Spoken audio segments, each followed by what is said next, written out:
Hi guys, welcome back to the Drive Live channel. In today's video, I'm going to be talking about a few things that drive me mad about the P3 generation Volvo S80. These will apply to V70s and XC70s as well, because they're mainly to do with the interior, etc.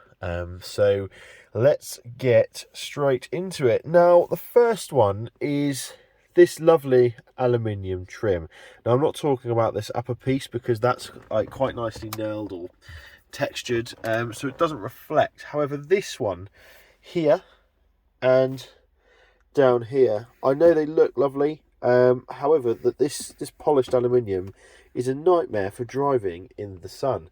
Now, a few times now, we're sort of getting towards late summer. You get low-lying sun, and it seems to just hit these and reflect straight into your eye. It's really distracting when you're driving. Obviously, you've got it on the steering wheel, but it's not so much an issue because that's facing down.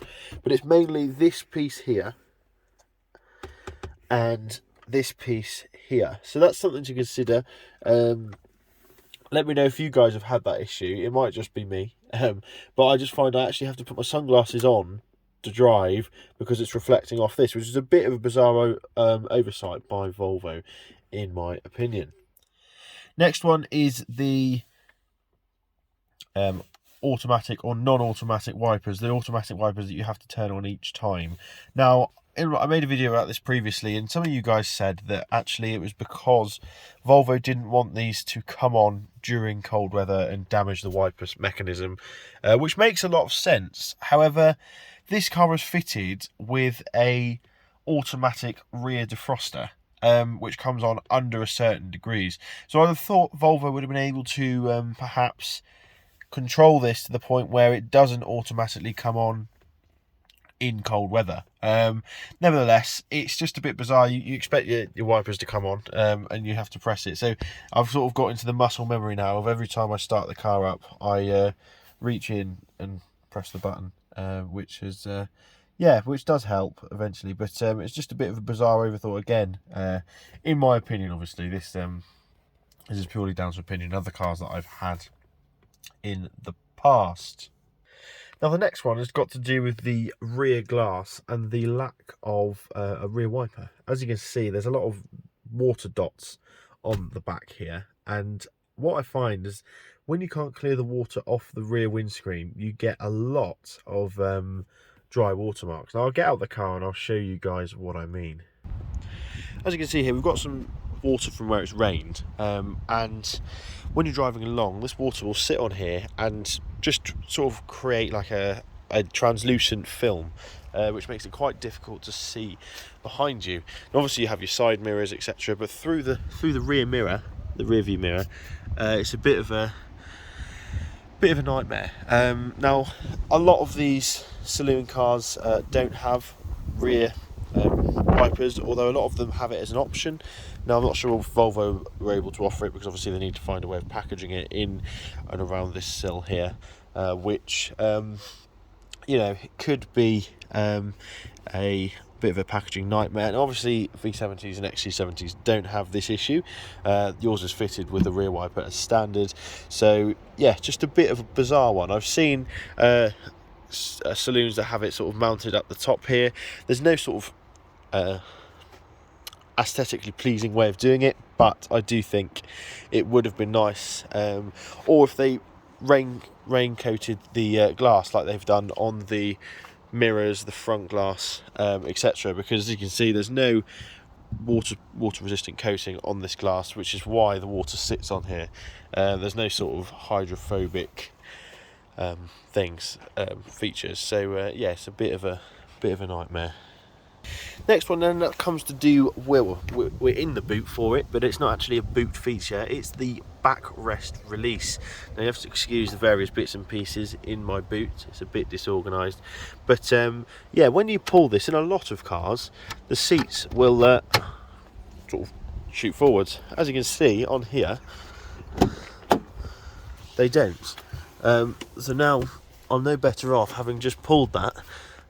So you've got to then basically do like a bizarre stretching thing where you try and reach over there and release the seats. Now, a lot of cars have two mechanisms. They'll have a button up here where you can release the seat on, and a button in the boot. So if you're in the boot and you're trying to load long things through, the seats will fold down automatically, sort of sprung, whereas this doesn't. Now, again, just a bit bizarre from Volvo on this, given the cars are so practical.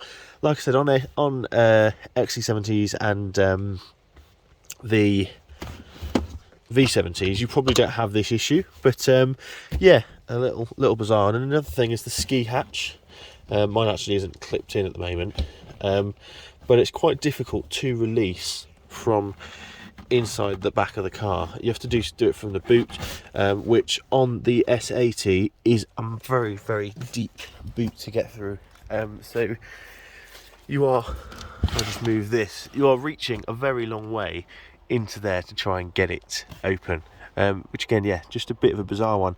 What I'd like to see is perhaps springs, or like a sprung mechanism where the seats will lean forward once you've pressed it. It don't have to go all the way down, but just so you'd be able to do it.